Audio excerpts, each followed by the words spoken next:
तो hello and welcome back. आज cover करेंगे the chapter 7th of NISM equity derivatives exam, जो है introduction to clearing and settlement system.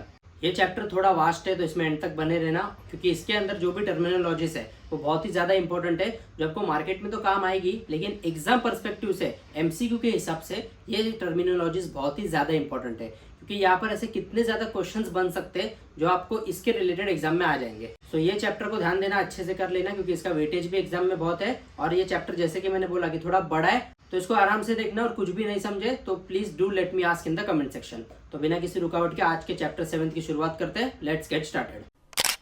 So chapter 7 का नाम है introduction to clearing and settlement system. और जैसे कि मैंने आपको पिछले चैप्टर में बताया कि जो ट्रेडिंग के अंदर जो ट्रेडिंग सिस्टम है उसके अंदर 5 जो टॉप एंटिटीज होती है वो हम इस वाले चैप्टर में डिटेल में कवर करेंगे। तो यहाँ पे उसी से शुरुआत करते हैं।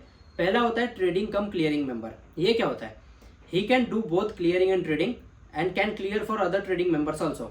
आप सबसे पहले ये समझ लो कि trading cum clearing member, professional clearing member, self clearing member and custodian, ये चारों एक्सचेंज के साथ रजिस्टर्ड होते हैं। It means that they are SEBI registered. ये सबको सेबी का लाइसेंस लेना पड़ता है, और तभी ये एक्सचेंज के साथ रजिस्टर होकर जो अपनी सर्विसेज है वो लोगों को प्रोवाइड कर सकते हैं। यानी कि ये बिग प्लेयर्स होते हैं मार्केट के। ये हम आप जैसे छोटे मोटे कॉमन रिटेल इन्वेस्टर्स नहीं होते। They are the big players जो खुद का पैसा भी मैनेज करते हैं बड़े लेवल पे, और अपने क्लाइंट्स का भी पैसा बड़े लेवल पे मैनेज करते हैं। अब इसमें बैंक्स हो सकती है, या फिर कोई इंडिविजुअल एंटिटी है, कोई फर्म है जिसको ये काम करना है, तो वो भी हो सकती है। तो अब इसमें भी कैटेगरीज डिवाइडेड है। पहला होता है ट्रेडिंग कम क्लियरिंग मेंबर। देखो, एक तो होता है ट्रेडिंग करने वाला, यानी कि the one who trades in the market, he is a trading member. एक होता है क्लियरिंग मेंबर, यानी the one who clears all the transactions in the market. यानी जैसे कि मैंने आपको पहले लेक्चर से बोला है कि जो फ्यूचर्स एंड ऑप्शंस मार्केट है वो स्टैंडर्डाइज्ड मार्केट है। Indian market is an order driven and standardised market. तो ये ऑर्डर्स को एग्जीक्यूट कराना, इसकी प्रॉपर सेटलमेंट कराना, जो काउंटर पार्टी रिस्क है, जो लिक्विडिटी रिस्क है, उसको अवॉइड कराना, ये सब चीजें क्लियरिंग हाउस करके देता है। जो पिछले सेशन में हमने बात की कि कोई भी आपका जो ट्रांजेक्शन है बाय सेल का, वो प्रॉपरली कंप्लीट होगा, उसकी गारंटी क्लियरिंग कॉर्पोरेशन लेता है। तो जो ये काम करता है ना सब क्लियरिंग का, सेटलमेंट का, वो क्लियरिंग कॉर्पोरेशन कहलाता है, क्लियरिंग मेंबर कहलाता है। और जो बड़े लेवल पे खुद का पैसा मैनेज कर रहा है या फिर अपने क्लाइंट्स का पैसा मैनेज कर रहा है, वो ट्रेडिंग मेंबर कहलाता है। तो पहला जो कंसेप्ट है यानी ट्रेडिंग कम क्लियरिंग मेंबर, ये क्या होता है? He can do both clearing and trading and can clear for other trading members also. यानी जो ट्रेडिंग कम क्लियरिंग मेंबर करके एक्सचेंज के साथ रजिस्टर है ना मार्केट के अंदर, वो दोनों फंक्शन प्रोवाइड कर सकता है। वो ट्रेड भी कर सकता है और वो क्लियरिंग सेटलमेंट्स भी प्रोवाइड करा सकता है। He can clear for other trading members also, यानी जो दूसरे ट्रेडिंग मेंबर है ना, उनका भी अगर कोई क्लियरिंग में प्रॉब्लम आ रहा है तो वो भी ये क्लियर करके दे सकता है। दूसरा होता है professional clearing member. He can do only clearing. यहाँ पे देखो, ट्रेडिंग, अगर पहला टर्म क्या था, ट्रेडिंग एंड क्लियरिंग मेंबर, तो ये पढ़ते ही आपको समझ जाना चाहिए कि ये जो भी बंदा होगा, जो भी एंटिटी ये ट्रेडिंग कम क्लियरिंग मेंबर होगी, इसका मतलब है कि वो ट्रेडिंग भी कर सकती है और क्लियरिंग का जो काम है वो भी कर सकती है। जबकि दूसरा कंसेप्ट में क्लियरली क्या लिखा है? Professional clearing member. It means that he can only do clearing and not trading activity into the market. तीसरा होता है सेल्फ क्लियरिंग मेंबर। ये बंदा क्या करता है? He can clear own trades only. यानी ये सेल्फ क्लियरिंग से आपको समझ जाना चाहिए। सेल्फ क्लियरिंग यानी खुद के ट्रेड्स को ही क्लियर कर सकता है, किसी और के नहीं। एंड कैन नॉट क्लियर अदर ट्रेड्स। जैसे कि ट्रेडिंग कम क्लियरिंग मेंबर खुद का भी कर सकता है, दूसरों का भी कर सकता है। प्रोफेशनल क्लियरिंग मेंबर सिर्फ क्लियरिंग कर सकता है, वो खुद का भी हो सकता है, दूसरे का भी हो सकता है, लेकिन ट्रेड नहीं कर सकता। सेल्फ क्लियरिंग मेंबर क्या कर रहा है? सिर्फ खुद के ट्रांजेक्शन्स को क्लियर कर सकता है, दूसरों के ट्रांजेक्शन्स को क्लियर नहीं कर सकता। और लास्ट होता है कस्टोडियन। ये क्या करता है? इसका सेम प्रोफेशनल क्लियरिंग मेंबर जैसा काम है, यानी ही can do only clearing, but इसमें एक एडिशनल अपॉर्चुनिटी, एक एडिशनल फीचर इसको ये दिया है, he can settle accounts of clients of trading member. यानी ट्रेडिंग मेंबर के जो भी अकाउंट्स होंगे ना, उसमें भी अगर कोई प्रॉब्लम आ रही है तो उसको सेटल करने का काम कस्टोडियन करता है। और कस्टोडियन, ये इसका प्राइमरी फंक्शन क्या है? आप जो भी सिक्योरिटीज में ट्रेड करते हो, वो सिक्योरिटीज कस्टोडियन अपने पास सेफ रखता है। इट मींस दैट जो भी सिक्योरिटीज है ना, वो उसके ओनरशिप के अंदर रहती है for the safe keeping of security. So custodian का महत्व बहुत ही ज्यादा है। अब कस्टोडियन का भी कंसेप्ट है वो बहुत ही ज्यादा वाइडर है, तो इसके ऊपर अगर आप एक डिटेल वीडियो चाहते हो तो कमेंट में कस्टोडियन लिख दो, मैं एक डिटेल वीडियो बना दूंगा। So this are the major functions of trading cum clearing member, professional clearing member, self clearing member and custodian. ये सबको अच्छे से पढ़ के जाना, क्योंकि इसके रिगार्डिंग MCQs आ सकते हैं। और ये सारा सब कुछ जो भी मटेरियल है वो हमेशा की तरह आप नीचे जो डिस्क्रिप्शन है वहां से डाउनलोड कर लो। मैंने चैप्टर 7 का इन डिटेल नोट, एक बड़ा ड्राफ्ट आपको ऑलरेडी प्रोवाइड किया हुआ है। अब ये जो भी क्लियरिंग मेंबर, ये सब बनने के लिए मैंने जैसे बोला, इनको सभी रजिस्टर होना पड़ता है, एक लाइसेंस लेना पड़ता है, क्योंकि ऐसा कोई भी उठ के तो किसी का पैसा मैनेज नहीं कर सकता बड़े लेवल पे। तो ये करने के लिए क्या है एलिजिबिलिटी, यानी आप ऐसे खुद के अंदर क्या अलग जो कैपेबिलिटी है, जो एलिजिबिलिटी वो रखोगे, तो आप ऊपर दिए गए कोई भी मेंबर बन सकते हो, clearing member, self clearing member. तो क्लियरिंग मेंबर का एलिजिबिलिटी नॉर्म्स क्या है? सबसे पहले जो भी बंदे को क्लियरिंग मेंबर बनना है उसका नेटवर्थ होना चाहिए एटलीस्ट 300 लाख। नेटवर्थ यानी कि एसेट्स माइनस लाइबिलिटीज, उसकी जो नेट एसेट्स है, जो नेट वर्थ है, वो एटलीस्ट 300 लाख यानी 3 करोड़ की होनी चाहिए। 100 लाख मतलब 1 करोड़, 300 लाख मतलब 3 crore. The net worth requirement for a clearing member who clears and settles only deals executed by him is 100 lakh. और ऐसा कोई भी क्लियरिंग मेंबर यानी कि जो सेल्फ क्लियरिंग मेंबर है, जो खुद की डील्स को सेटल कर रहा है, उसका नेटवर्थ होना चाहिए 100 लाख यानी 1 करोड़। यानी कि नॉर्मल क्लियरिंग मेंबर का नेटवर्थ होना चाहिए 3 करोड़ और जो सेल्फ क्लियरिंग मेंबर है उसका नेटवर्थ होना चाहिए 1 करोड़। दूसरा एलिजिबिलिटी नॉर्म है कि deposit of ₹50 lakh to clearing corporation. जो हेड क्लियरिंग कॉर्पोरेशन रहेगा उसके पास ये जो क्लियरिंग मेंबर है उसको 50 लाख रुपए डिपॉजिट रखना पड़ेगा, which forms part of the security deposit of the clearing member. और इसके साथ additional incremental deposits of ₹10 lakh to clearing corporation for each additional trading member. यानी जितने ज्यादा ट्रेडिंग मेंबर्स वो ऐड करते जाएगा, वो पर्टिकुलर क्लियरिंग मेंबर जितने ज्यादा ट्रेडिंग मेंबर से अकाउंट सेटल करते जाएगा, वो पर ट्रेडिंग मेंबर के ऊपर से यानी हर ट्रेडिंग मेंबर के पीछे उसको 10 लाख एडिशनल क्लियरिंग कॉर्पोरेशन के साथ एज अ सिक्योरिटी डिपॉजिट रखना पड़ेगा। सो ये तीनों नॉर्म्स को अच्छे से पढ़ लेना, it can definitely come into MCQs. अब ये क्लियरिंग मैकेनिज्म चलता कैसे, यानी कोई भी ट्रेड है वो कैसे क्लियर होता है, कैसे सेटल होता है, उसका पूरा मैकेनिज्म याद दिया है। तो the first step in clearing process is calculating open positions and obligations of clearing members. सबसे पहले जो क्लियरिंग हेड क्लियरिंग कॉर्पोरेशन है वो क्या देखेगा कि जो भी ओपन पोजीशंस कितनी है, यानी कितने ज्यादा ट्रांजैक्शंस, कितने ज्यादा जो ट्रेड्स है उनको सेटल करना है, और इसके ऊपर से जो जिम्मेदारी है क्लियरिंग कॉर्पोरेशन की वो क्या बनती है, सबसे पहले ये नोटिफाई किया जाएगा। उसके बाद क्या होगा, the open position of a CM. CM is the short form of clearing member and TM is the short form of trading member. यहाँ पे बहुत बार नोट्स में सीएम टीएम लिखा है, तो सीएम यानी कि क्लियरिंग मेंबर और टीएम यानी कि trading member. The open position of a CM is arrived at by aggregating the open positions of all the trading members। यानी जो भी ट्रेडिंग मेंबर्स उसके अंदर है वो सबके ओपन पोजीशन का टोटल करेंगे और देखेंगे कि नेट जो जिम्मेदारी बनती है, नेट ऑब्लिगेशन, वो कितने ज्यादा ट्रांजैक्शंस, कितने ज्यादा ट्रेड्स को, कितने ज्यादा पोजीशंस को सेटल करने के लिए बनने वाला है। And all custodian participants, CPs यानी custodian participants, clearing through him in the contracts which they have traded. यानी कस्टोडियल पार्टिसिपेंट्स उसमें कितने एंगेज्ड है, कितनी पोजीशंस है, सब कुछ देखा जाएगा, उसको टोटल लिया जाएगा।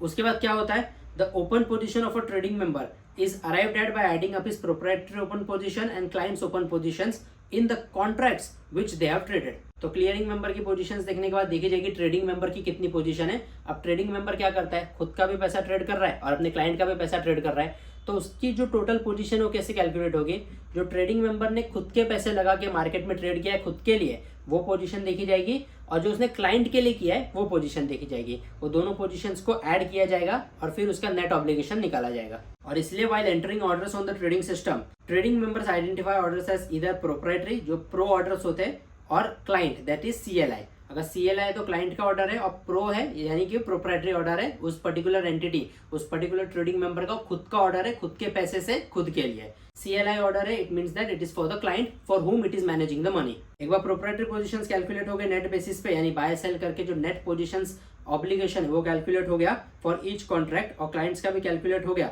उसके बाद उसको क्लियरिंग कॉर्पोरेशन अपने हिसाब से जो सारे ऑब्लिगेशन से पूरा करके उस पर्टिकुलर जो ट्रांजैक्शंस है, जो पोजीशंस है, उसको क्लियर कर देता है और सारे ट्रांजैक्शंस क्लियर हो जाते हैं। अब ये प्रोसेस इतना ज़्यादा फास्ट है कि ये एक माइक्रो सेकेंड्स, मिली सेकेंड्स में होता है, लेकिन इसको एलेबोरेट वे में समझना थोड़ा डिफिकल्ट है। तो अगर आपको यहाँ पे कुछ भी नहीं समझ रहा है तो इसको आप एक्स्ट्रा रिसर्च भी कर सकते हो, और definitely comment section is open, आप वहाँ पे बेझिझक कोई भी क्वेश्चन पूछ लो, मैं उसका सही टाइम पे सही आंसर दे दूंगा। अब सेटलमेंट मैकेनिज्म का आता है कि ये जो फ्यूचर्स के अंदर जो भी कॉन्ट्रैक्ट्स है वो कैसे सेटल होते हैं। तो इन futures contract both the parties to the contract have to deposit margin money. यानी फ्यूचर्स कॉन्ट्रैक्ट में जो भी पार्टीज इन्वॉल्व होगी ना, उनको पहले फ्यूचर्स कॉन्ट्रैक्ट में आने के लिए इनिशियल मार्जिन देना होता है। यानी जैसे कि मैंने आपको फॉरवर्ड्स एंड फ्यूचर्स वाले जो हमारा तीसरा चैप्टर था उसके अंदर बताया था कि अगर आपको फ्यूचर्स कॉन्ट्रैक्ट में एंटर करना है, समझो निफ्टी के फ्यूचर्स कॉन्ट्रैक्ट में एंटर करना है, तो आपको 24,000 इंटू 25 का जो लॉट है उतना मनी आपको पे करना पड़ेगा, लेकिन उतना पूरा पे नहीं करना होता है एट द स्टार्ट। एक इनिशियल मार्जिन लाख सवा लाख रुपए देकर आप उस पर्टिकुलर फ्यूचर्स कॉन्ट्रैक्ट के ट्रेड में एंटर हो सकते हो। तो यही यहाँ पे बोला है कि सबसे पहले एंट्री आपको इनिशियल मार्जिन देके करना होता है। उसके बाद डेली है ना, दो टाइप की सेटलमेंट्स होती है। एक होता है डेली बेसिस पे M2M सेटलमेंट यानी मार्क टू मार्केट सेटलमेंट, और दूसरा होता है फाइनल सेटलमेंट। अगर समझो आपने जो भी कॉन्ट्रैक्ट में एंटर हुए उसकी एक्सपायरी को टाइम है, तो जब तक वो डेली बेसिस पे जो प्राइस पे सेटल होगा ना, वो M2M सेटलमेंट होती है, यानी मार्क टू मार्केट सेटलमेंट। यानी हर दिन के लास्ट में, जैसे अभी आपने सुबह 9:15 कोई ट्रेड किया, और आज समझो मैं आज का एग्जांपल लेता हूँ, आज ट्यूसडे का दिन है, ये वीडियो मैं शूट कर रहा हूँ 9 जुलाई, ट्यूसडे का दिन है। अब निफ्टी के अगर फ्यूचर्स कॉन्ट्रैक्ट में मैं एंटर कर रहा हूँ और उसकी एक्सपायरी समझो इस महीने के लास्ट में होने वाली है, तो अब यहाँ से लेके जितना भी टाइम मैं वो कॉन्ट्रैक्ट के एक्सपायर होने तक है ना, जितना भी टाइम उस फ्यूचर्स कॉन्ट्रैक्ट में रहूंगा, तो मेरा रोज हर दिन जब 3:30 बजते तो शाम को है ना, मेरा M2M मार्जिन कैलकुलेट होगा, और मुझे फिर M2M मार्जिन के हिसाब से मैं जितना शॉर्टफॉल पड़ रहा हूँ उतना पैसा मुझे मेरे अकाउंट में ऐड करना पड़ेगा। और इनकेस मैं ऐड नहीं करता हूँ तो मेरा वहाँ से जो एक्सचेंज है, जो क्लियरिंग कॉर्पोरेशन है, सौदा काट देगा। क्योंकि जैसे कि मैंने बोला, ब्रोकर और एक्सचेंजेस अपने ऊपर जीरो रिस्क रखते हैं, वो पूरा रिस्क एक जो इन्वेस्टर है, जो ट्रेडर है, उसके ऊपर डाल देते हैं। क्योंकि सही बात है ना, पैसा ट्रेडर लगा रहा है, ट्रेडर कमाने के लिए लगा रहा है, तो फिर वो एक्सचेंज क्यों रिस्क लेगा उसका। Every risk is of yours, if you want to earn money then you need to risk your money. और इसीलिए M2M मार्जिन कैलकुलेट किया जाती है, और अगर आपका ट्रेड आपके अगेंस्ट जा रहा है तो M2M मार्जिन उस हिसाब से आपको ऐड करने को बोलेगा, और इस हिसाब से डेली सेटलमेंट होता है। और फाइनल सेटलमेंट क्या होता है, समझो अभी कॉन्ट्रैक्ट एक्सपायरी की तरफ बढ़ रहा है, तो एक्सपायरी जिस दिन उसकी है, which is the last Thursday of the month in case of Nifty futures, तो last Thursday of the month के दिन जो उसका भाव रहेगा उस हिसाब से वो सेटल होगा। और इसमें भी फाइनल सेटलमेंट, या तो आप उसकी समझो कोई स्टॉक के अंदर फ्यूचर्स कॉन्ट्रैक्ट कर रहे हो तो उस पर्टिकुलर स्टॉक का आप डिलीवरी भी ले सकते हो। अब ये कंसेप्ट थोड़ा बहुत ही ज़्यादा वाइड उसमें चले जाएगा, तो इसको मैं अभी कवर नहीं करता। तो इतना याद रखो, फ्यूचर्स कॉन्ट्रैक्ट का सेटलमेंट कैसा होता है, 2 तरीके से होगा। एक होता है M2M सेटलमेंट, जो डेली बेसिस पे होता है, जिसको बोलते हैं मार्क टू मार्केट सेटलमेंट। इसके बारे में मैंने आपको पहले के सेशन में पढ़ाया है, तो ये मार्क टू मार्केट सेटलमेंट होता है।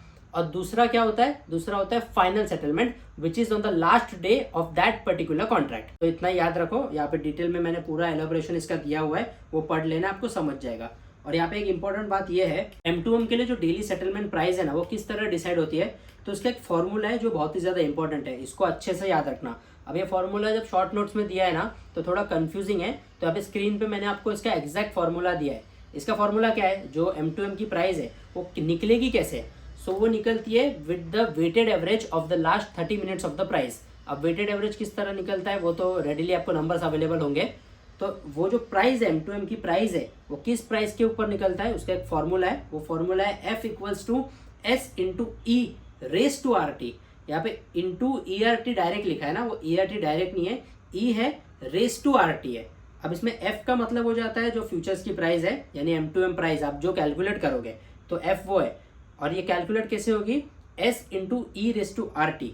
अब यहाँ पे मैं आपको बता देता हूँ, स्क्रीन पे आप देख सकते हो, this is the exact formula to calculate it. यानी कि F यहाँ पे होता है फ्यूचर्स प्राइस, S होता है अंडरलाइंग इंडेक्स, यानी आपने समझो निफ्टी का फ्यूचर्स लिया है तो उसके अंडरलाइंग एसेट की क्या प्राइस चल रही है वो। E का मतलब होता है the exponential factor. E actually ना एक यूनिवर्सल कांस्टेंट यहाँ पे लिया जाता है, जिसकी वैल्यू कुछ तो 2.7 के आसपास है। ये वैल्यू आपको एक कांस्टेंट वैल्यू है, ये आपको गूगल पे मिल जाएगी, या आप खुद भी कैलकुलेट कर सकते हो। वैसे एक्सचेंजेस तो रेडीमेड कैलकुलेट कर देते हैं, लेकिन अगर कल को आपको समझो कोई एक्सचेंज के ऑफिस में काम करना है तो वहाँ पे तो ये सब कैलकुलेशन आपको पता होंगे, तो आपके लिए बेनिफिशियल होगा ना कि ये वर्क कैसे करता है।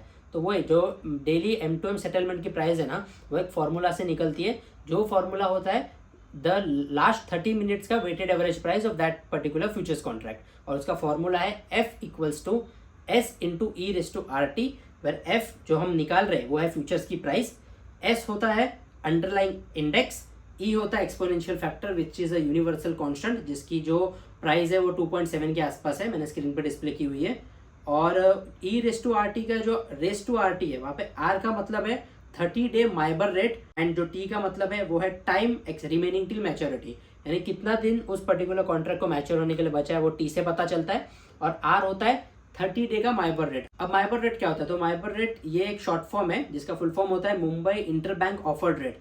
इसका मतलब ये है, it is the interest rate at which banks can borrow funds from other banks in the Indian interbank market.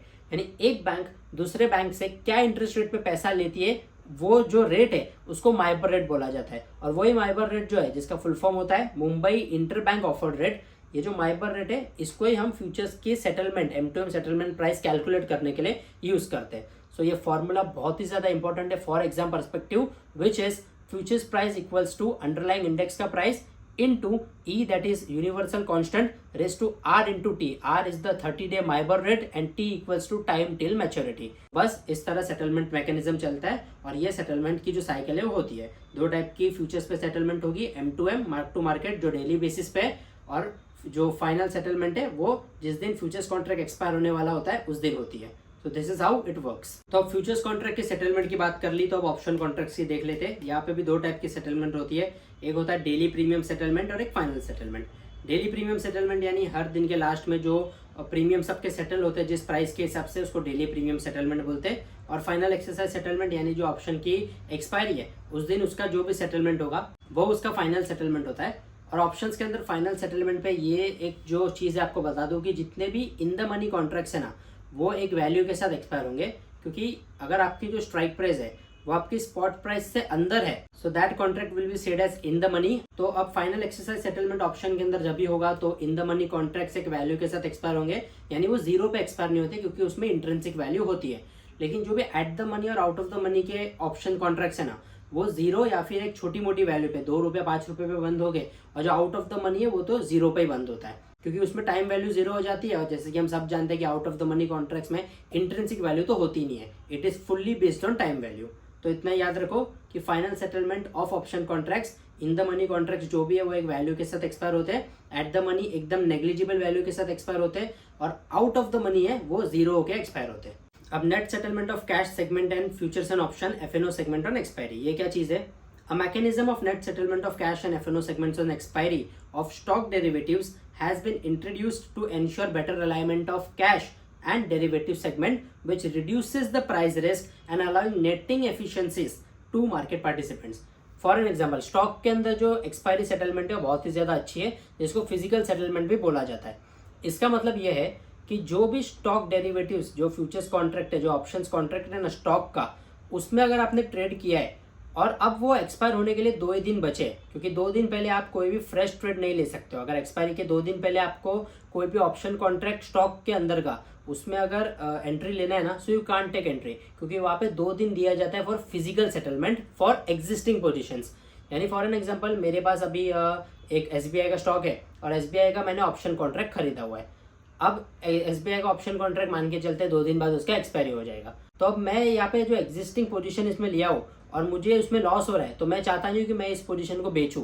तो यहाँ पे मुझे फिजिकल सेटलमेंट का ऑप्शन मिलता है, जहाँ पर मुझे एक्सचेंज क्या बोलेगा, ठीक है देखो इसको ये पोजीशन को बेचना नहीं है ना, तो जो स्ट्राइक प्राइस का तूने वो ऑप्शन कॉन्ट्रैक्ट खरीदा है ना, और जो उसका लॉट साइज है उतने शेयर्स तू उस स्ट्राइक प्राइस के भाव में ले ले। समझो SBI का भी भाव चल रहा है 860 रुपये और मैंने SBI का 900 रुपये का जो कॉल ऑप्शन है वो लिया हुआ है फॉर एन एग्जाम्पल, और अभी मुझे उसमें लॉस हो रहा है बहुत ही ज़्यादा, क्योंकि फिलहाल 860 प्राइस चल रही है जो 900 से नीचे है। इसका मतलब मैं तो आउट ऑफ द मनी चल रहा हूँ ना, क्योंकि मेरी स्ट्राइक प्राइस ऊपर है, मेरी स्पॉट प्राइस अंदर है, इसका मतलब मैं आउट ऑफ द मनी चल रहा हूँ, और एक्सपायरी आ गई तो उसका तो वैल्यू अभी जीरो होते जाएगा। तो ऐसे केस में मुझे जो ऑप्शन है वो क्या मिलेगा कि SBI का जो भी लॉट साइज है इन उतने में शेयर्स खरीद लूँ, और एक शेयर का भाव होगा 900, क्योंकि मैंने 900 की स्ट्राइक प्राइस पे खरीदा है। तो टोटल अमाउंट कुछ इतना आता है, आप स्क्रीन पे देख सकते हो। ये अमाउंट का मुझे शेयर्स खरीदने होंगे और उसकी जो फिजिकल डिलीवरी है मेरा ब्रोकर अकाउंट है उसके अंदर रिफ्लेक्ट हो जाएंगे, यानी वो शेयर्स को फिर मैं होल्ड कर दूंगा। तो यहाँ पे अभी देखो बड़ा पैसा तो मुझे लग रहा है, लेकिन मैं लॉसेस से तो बच रहा हूँ ना, क्योंकि फ्यूचर में अगर मुझे ये पता है कि SBI का स्टॉक विद टाइम तो बढ़ने वाला है, तो जैसे वो प्रॉफिट में आएगा फिर मैं उसको बेच के वो पैसा निकाल लूंगा। So ultimately over the long run मुझे इसमें लॉस नहीं होगा। एट प्रेजेंट मुझे कुछ पैसा देना पड़ेगा, लेकिन वो पैसा दे रहा क्यों मैं, क्योंकि मेरी जो करंट ऑप्शन की पोजीशन है लॉस में, क्योंकि अगर मैंने ऑप्शन समझो फिजिकल सेटलमेंट नहीं ली स्टॉक्स की और वो लॉस को बुक कर दिया तो वो तो फिर मेरा लॉस है ना, मेरी जेब से पैसा चला गया। लेकिन अगर मैंने उसमें और पैसे देकर उतने अमाउंट के शेयर्स मेरे डीमैट अकाउंट में खरीद लिए, यानी कि फिजिकल सेटलमेंट ले ली, तो जैसे ही फ्यूचर में वो प्राइस 900 के ऊपर जाएगा तो मैं उसको वहाँ पे प्रॉफिट बुक करके एक अच्छा खासा जो मेरा कॉर्पस है उसको निकाल लूंगा। तो मेरा इनडायरेक्टली देखोगे तो कोई भी लॉस नहीं होगा। And this is why physical settlement को मार्केट में लॉन्च किया गया है, ताकि जो प्राइस रिस्क है वो बहुत ही ज़्यादा रिड्यूस हो जाए। So this is known as physical settlement, यानी स्टॉक ऑप्शंस की एक्सपायरी के पहले आपको फिजिकल सेटलमेंट का ऑप्शन आएगा, जहाँ पर आप या तो उस पर्टिकुलर ऑप्शन पोजीशन को स्क्वायर अप कर सकते हो और लॉस बुक कर सकते हो, और अगर लॉस को बुक नहीं करना है तो जो उसका लॉट साइज रहेगा इनटू जो स्ट्राइक प्राइस है उसका मल्टीप्लिकेशन करके उतने अमाउंट के शेयर्स आपको लेने पड़ेंगे आपके डीमैट अकाउंट में, तो वो हो जाएगा फिजिकल सेटलमेंट। अब इसके बाद ये सेटलमेंट ऑफ एडमिटेड डील्स, ये बहुत ही छोटा कंसेप्ट है, पढ़ोगे तो समझ जाएगा, इसमें एक्सप्लेन करने लायक कुछ है नहीं। और यहाँ पे जो सेटलमेंट प्राइस फॉर डेरिवेटिव्स, जो टेबल दिया है ना इतना बड़ा, ये कुछ नहीं, हमने जो ऊपर पढ़ा ना फ्यूचर्स एंड ऑप्शंस का जो सेटलमेंट साइकिल किस तरह होता है, M2M यानी डेली सेटलमेंट और फाइनल सेटलमेंट, ये फ्यूचर्स एंड ऑप्शंस के अंदर किस तरह होता है, वो ये टेबल के अंदर एक इन ब्रीफ में समझाया है। यानी ऊपर जो इन्फॉर्मेशन है उसका एक कंक्लूजन है, तो इसको मैं कवर नहीं करूंगा क्योंकि ऑलरेडी वो कवर हो चुका है। अब आते हैं रिस्क मैनेजमेंट की तरफ। अब इसमें रिस्क मैनेजमेंट किस तरह होता है चलिए देख लेते हैं। The most critical component of risk containment mechanism for FNO segment, यानी FNO के लिए सबसे बड़ा जो रिस्क का कंपोनेंट है वो क्या है, is the margining system and online position monitoring. यानी मार्जिन रिक्वायरमेंट्स क्लियरिंग कॉर्पोरेशन के लिए सबसे बड़ा रिस्क फैक्टर है, क्योंकि मार्जिन वो इनिशियल मार्जिन लेके क्लियरिंग कॉर्पोरेशन जो एक्सचेंज है वो ट्रेड तो ले लेता है, लेकिन उसमें फिर उसको मार्जिन का कैलकुलेशन बराबर रखना पड़ेगा ताकि इन एनी केस जो ब्रोकर है और जो एक्सचेंज है वो रिस्क में ना आ जाए। सो ये रिस्क मैनेजमेंट करके चलना पड़ता है, क्योंकि हर डे के एंड पे कैलकुलेट करना है कि किसका कितना मार्जिन शॉर्टफॉल है, किसको एक्सेस मार्जिन यूज करने मिलने वाला है, वो सब कैलकुलेट करके प्रॉपर एक्सचेंज पे डिप्लॉय करके हर एक ब्रोकर को उसके नीड के हिसाब से चार्ज किया जाता है। तो ये एक रिस्क मैनेजमेंट बहुत ही प्रॉपरली चलना चाहिए, क्योंकि एक भी छोटी सी मिस्टेक, नंबर्स में भी छोटी सी मिस्टेक अगर एक्सचेंज के ऊपर हो गई, क्योंकि सब ऑनलाइन हो रहा है, तो वहाँ पे थोड़ा सा भी टेक्निकल ग्लिच हो गया तो बहुत ही बड़ा ब्लंडर हो सकता है। इसलिए ये सब लेवल पे जो रिस्क मैनेजमेंट है वो टॉप मोस्ट लेवल का होता है, एकदम हाई प्रायोरिटी वाला होता है। यानी यहाँ पे कोई भी गड़बड़ करके चलेगा ही नहीं, क्योंकि एक छोटी गड़बड़ तो entire things can go very down. The actual position monitoring and margining is called out on online through parallel risk management system, यानी कि प्रिज्म का फुल फॉर्म याद रखो, पैरेलल रिस्क मैनेजमेंट सिस्टम। ये आपको कहाँ पे पूछ सकता है, और ये यूज कैसा होता है, इसको डिप्लॉय कैसे किया जाता है, using span stands for standard portfolio analysis of risk. This system for the purpose of computation of online margins based on the parameters defined by SEBI. यानी मार्जिन्स के जितने भी कैलकुलेशंस है और ऑनलाइन पोजीशन का जितना भी मॉनिटरिंग है वो कैसे होता है, दो कंसेप्ट को यूज करके, वो होता है through parallel risk management system यानी प्रिज्म, और प्रिज्म यूज किया जाता है थ्रू स्पैन यानी कि standard portfolio analysis of risk. ये जो सिस्टम है इसके मदद से, ये दोनों सिस्टम्स के मदद से, स्पैन और प्रिज्म, ये दोनों कंसेप्ट की मदद से ऑनलाइन मार्जिन का कैलकुलेशंस किया जाता है, और जो पैरामीटर्स यूज करते हैं वो ऑलरेडी सेबी ने डिफाइन किया हुआ है। अब अगला है इनिशियल मार्जिन और प्रीमियम मार्जिन। ये दोनों कुछ नहीं, इनिशियल मार्जिन तो मैंने आपको बोला, कोई भी फ्यूचर्स कॉन्ट्रैक्ट या ऑप्शन कॉन्ट्रैक्ट में एंटर होने के टाइम जो पैसा भर के आप एंटर होते हो वो इनिशियल मार्जिन होता है। और प्रीमियम मार्जिन क्या होता है, along with initial margin premium margin is also charge at the client level. This margin is used to be paid by a buyer of an option till the premium settlement is complete। यानी कि जो initial margin के ऊपर जो भी extra पैसा वो particular client अपने जो ट्रेड को एग्जीक्यूट करने के लिए दे रहा है उसको प्रीमियम मार्जिन बोलते हैं। अब ये सब कंसेप्ट को खाली दिया है, इसको एक बार पढ़ लो। इसका जब आप मार्केट में ट्रेड करोगे ना तो ये इनिशियल मार्जिन प्रीमियम मार्जिन में बाइफर्केशन आपको क्लाइंट लेवल पे समझेगा भी नहीं, वो बहुत ही ज़्यादा माइन्यूट होता है। तो जस्ट फॉर स्टडी पर्पज इसको इन डिटेल समझ लो, ताकि एग्जाम में कोई भी क्वेश्चन इसके रिलेटेड आता है तो ये सब आपका क्लियर हो जाए। अब अगला कंसेप्ट है इंट्राडे क्रिस्टलाइज्ड लॉसेस, जिसको शॉर्ट फॉर्म में ICM2M भी बोला जाता है। इसका मतलब क्या है, clearing corporation calculates and levy intraday crystallized losses which is ICM2M in the following manner. ICM2M that is ICMTM actually, पर MTM यानी कि मार्क टू मार्केट, और IC मतलब इंट्राडे क्रिस्टलाइज्ड लॉसेस। यानी ये भी एक माइनर कंसेप्ट है। ये ICM2M चार्ज किया जाता है फ्यूचर्स कॉन्ट्रैक्ट के सेटलमेंट पर। जो एक इनिशियल मार्जिन होती है ना उसका ये छोटा सा पार्ट है, और ये क्लाइंट लेवल का बाय सेल नेट जो भी रहेगा वो करने के बाद ICM2M का कुछ छोटा वैल्यू निकल के आता है, वो क्लियरिंग मेंबर को पे करना पड़ेगा क्लाइंट के जो भी ट्रांजेक्शन उनको सेटल करने के लिए। और क्लाइंट अगर इंडिविजुअल लेवल पे कर रहा है तो क्लाइंट को वो सेटल करने के लिए इंट्राडे क्रिस्टलाइज्ड लॉसेस, ये जो ICM2M मार्जिन है वो छोटे लेवल पे देनी होती है। तो अभी ये सब कंसेप्ट में अगेन क्या बोल रहा हूँ, सुनने के लिए भी बोर हो जाते रहोगे क्योंकि एकदम थेरी कंसेप्ट है। और रियल मार्केट में आप जब इंडिविजुअल लेवल पे ट्रेड करोगे ना, unless and until you are trading on a professional level, आप बड़े लोगों का पैसा मैनेज करके ट्रेड कर रहे हो, एक प्रो लेवल होने के बाद आप अगर प्रोप्राइटरी ट्रेडिंग कर रहे हो तो आपको ये सब कंसेप्ट्स के मार्जिन्स बहुत ही ज्यादा समझ में आएंगे और बहुत ही ज्यादा यूजफुल भी होंगे। लेकिन इंडिविजुअल लेवल पे अगर आप खुद के लिए ट्रेड कर रहे हो, छोटे लेवल पे 5-6 लाख रुपए कैपिटल भी है आपका और छोटे लेवल पे ट्रेड कर रहे हो, तो भी ये सब आपको इतना मायने नहीं रखता। एट द एंड मार्केट में मैटर क्या करता है, how much do you know about the chart patterns in price action. Trading क्या है, प्राइस एक्शन। अगर आपको प्राइजेस किस तरह मूव होती है और किस लेवल से मूव होती है वो सब पता चल गया, सपोर्ट रेजिस्टेंस में आप मास्टर हो गए, तो डेफिनेटली ट्रेडिंग में तो आप मास्टर हो ही जाओगे। ये सब कंसेप्ट है एग्जाम क्लियर करने के लिए, ताकि आपको इन डेप्थ मार्केट का नॉलेज हो जाए। ये सब बैकग्राउंड वाली स्टोरी है, यानी कि मार्केट में पीछे लेवल पे जो बैक ऑफिस में काम चलता है वो किस तरह वर्क होता है वो सब है। अभी आप थोड़ी जाके चेक करने वाले हो कि मेरा इनिशियल मार्जिन का इतना पैसा जाता है, उसमें से IC M2M का परसेंटेज इतना है।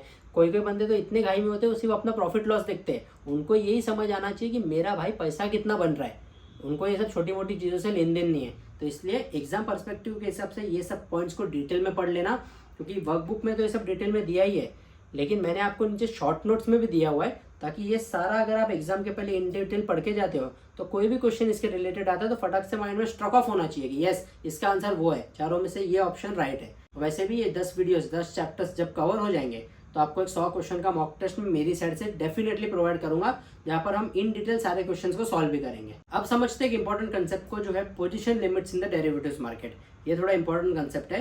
अब यहाँ पे शॉर्ट नोट्स में देखोगे ना तो पोजीशन लिमिट का डायरेक्ट लिमिट्स क्या है वो ही दिया गया है, यानी कि पोजीशन लिमिट्स एक्चुअली होती क्या है वो बताया नहीं गया। तो पहले मैं आपको ये क्लियर कर देता हूँ that what are the position limits. A position limit is the present level of ownership established by exchanges or regulators that limits the number of shares or derivative contracts that a trader or any affiliated group of traders and investors may own।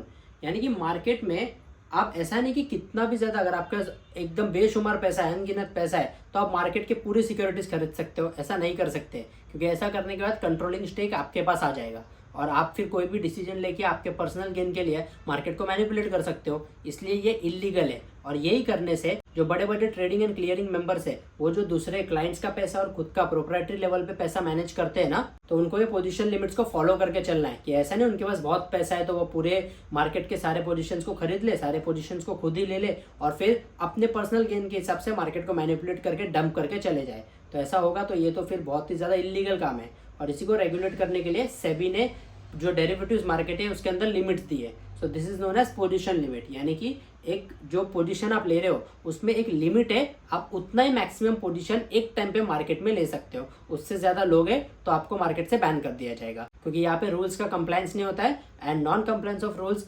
Charges very heavy penalties from the SEBI. तो hope so आपको position limit का मतलब समझ क्या होगा। तो अब इसमें लिमिट्स लगती किस तरह है, तो index options, index futures, stock options और स्टॉक फ्यूचर्स, ये FNO के 4 जो मेजर सेगमेंट्स है, यानी इंडेक्स के अंदर option trading, futures trading, stock के अंदर ऑप्शन ट्रेडिंग, फ्यूचर्स ट्रेडिंग। तो अब अलग अलग कैटेगरीज के लिए ये लिमिट अलग अलग है। तो पहला क्लाइंट लेवल या फिर FPI कैटेगरी 3 और MF स्कीम्स। क्लाइंट लेवल यानी कि जो छोटे लेवल पे क्लाइंट्स जो अपना ही बाइंग सेलिंग करते हैं, जो ट्रेड लेते हैं वो। दूसरा FPI कैटेगरी 3, FPI यानी कि फॉरेन पोर्टफोलियो इन्वेस्टर, इसकी जो कैटेगरी 3 है वो। और MF स्कीम्स यानी म्यूचुअल फंड की स्कीम्स। तो इनके लिए क्या लिमिट सेट की है, higher of 1% of the free float market cap और 5% of the open interest in the derivatives contract on a particular underlying stock. यानी ये कितना पोजीशन ले सकते हैं मार्केट में मैक्सिमम, जो स्टॉक में वो ट्रेड कर रहे हैं उस स्टॉक के फ्री फ्लोट मार्केट कैपिटलाइजेशन का 1% या फिर 5% ऑफ द ओपन इंटरेस्ट। वो पर्टिकुलर जो स्टॉक ऑप्शन कॉन्ट्रैक्ट है उसमें टोटल ओपन इंटरेस्ट कितना है उसका 5%। ये दोनों में से जो वैल्यू हायर होगी वो उसकी मैक्सिमम लिमिट है to take the position into the market, यानी इससे ज्यादा पोजीशन वो उस पर्टिकुलर स्टॉक के अंदर नहीं ले सकता। ये किसकी बात कर रहा हूं मैं, क्लाइंट की, FPI कैटेगरी 3 वालों की और म्यूचुअल फंड स्कीम्स की। अब दूसरी कैटेगरी किसकी आती है, वो आती है ट्रेडिंग मेंबर की, फॉरेन पोर्टफोलियो कैटेगरी 1 एंड 2, यानी FPI जो फॉरेन पोर्टफोलियो इन्वेस्टर्स है उनकी कैटेगरी 1 एंड 2, और म्यूचुअल फंड स्कीम्स जो बड़े म्यूचुअल फंड है उनके लिए। तो उनके लिए क्या है, अगर आप देखोगे इंडेक्स ऑप्शन में उनका जो लिमिट है वो कितनी है, हायर ऑफ 500 करोड़ और 15% of the total open interest in the market in equity index option contract. यानी कि या तो वो 500 करोड़ तक का पोजीशन ले सकते हैं एक पर्टिकुलर इंडेक्स ऑप्शन में, या तो 15% हो सकता है of the total open interest. इसमें से जो हायर होगा वो, यानी कि या तो 500 करोड़ तक की ले लो, या तो अगर 15% 500 करोड़ से ज्यादा आ रहा है, जो ओपन इंटरेस्ट का 15% है, it is more than 500 crore, तो उतना पोजीशन आप ले सकते हो। ये इंडेक्स ऑप्शन की बात हो रही है। यानी कि फ्यूचर्स के अगर आपको पोजीशन लेना है फ्यूचर्स कॉन्ट्रैक्ट में, तो उस पर्टिकुलर फ्यूचर्स कॉन्ट्रैक्ट का जो टोटल ओपन इंटरेस्ट है उसका 15% ले लो, या तो 500 करोड़ तक की पोजीशन ले सकते हो। और स्टॉक ऑप्शन और स्टॉक फ्यूचर्स में क्या होता है, ये तो इंडेक्स ऑप्शन इंडेक्स फ्यूचर्स का हो गया ना, इंडेक्स का। स्टॉक ऑप्शन और स्टॉक फ्यूचर में ये लोगों के लिए क्या है, the position limits of trading members or FPI, that is category 1 and 2, and mutual funds in individual stocks is related to the market wide position limit for the individual stocks. The combined futures and option position limit shall be 20% of the applicable MWPL, यानी कि market wide position limit। अब MWPL मैंने पिछले जो chapter था उसमें एक थोड़ा छोटा पार्ट इसका कवर किया था, लेकिन MWPL is a wider concept, तो इसके ऊपर आप पर्सनल लेवल पर रिसर्च करो, क्योंकि वो मैं अभी अगर पढ़ाने जाऊँगा तो सेशन 3-4 घंटे का हो जाएगा, क्योंकि वो बहुत ही वाइडर कंसेप्ट है।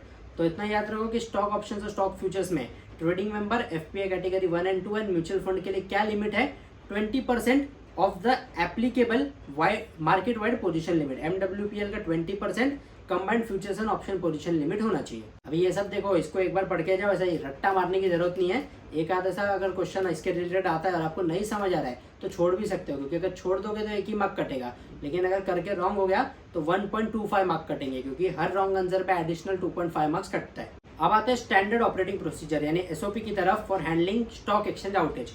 इससे मतलब ये है कि अगर समझो कोई कारण की वजह से टेक्निकल ग्लिचेस सुन दो या फिर कोई फ्लड की वजह से, कोई भी कारण की वजह से अगर मार्केट में ट्रेडिंग आवर्स के टाइम ट्रेडिंग में डिसरप्शन आता है, ट्रेडिंग में कुछ डिफिकल्टीज आती है और ट्रेडिंग को हॉल्ट किया जाता है, तो ऐसे केस में मार्केट के ट्रेडिंग आवर्स पे क्या इफेक्ट पड़ता है वो देख लेते हैं।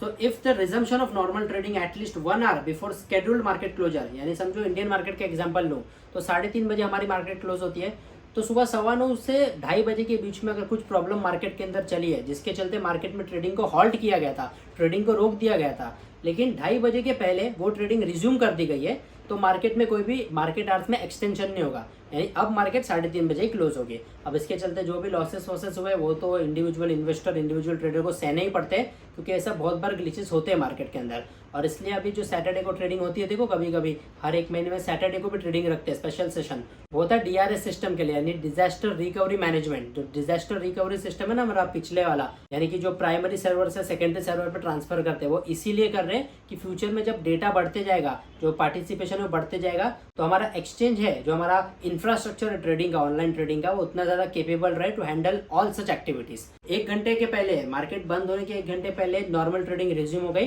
तो उस दिन मार्केट में कोई भी एक्सटेंशन नहीं मिलेगा इन ट्रेडिंग आवर्स। लेकिन trading does not resume to normalcy within 1 hour before the schedule market closure, यानी समझो इंडियन मार्केट का एग्जांपल लेके चलूं, 3:30 मार्केट क्लोज होगी और 2:30 बजे के बाद तक भी मार्केट में जो ट्रेडिंग है वो नॉर्मल नहीं हुई है, तो ऐसे केस में उस पर्टिकुलर दिन पे 1.5 घंटा एक्स्ट्रा ट्रेडिंग आवर दिया जाएगा। यानी हमारे मार्केट के एग्जांपल के हिसाब से 3:30 बजे मार्केट क्लोज होती है और समझो 2:45 यानी 2:45 तक मार्केट में ट्रेडिंग रिज्यूम नहीं हुई, कुछ प्रॉब्लम चल ही रहा है, और उसके बाद ट्रेडिंग रिज्यूम हो गई, नॉर्मल हो गया सब इंफ्रास्ट्रक्चर, तो उस दिन हमारा मार्केट 5 बजे तक ओपन रहना चाहिए टू ट्रेड, यानी कि 3:30 बंद नहीं होगा, 1.5 घंटे का एक्सटेंशन मिलेगा।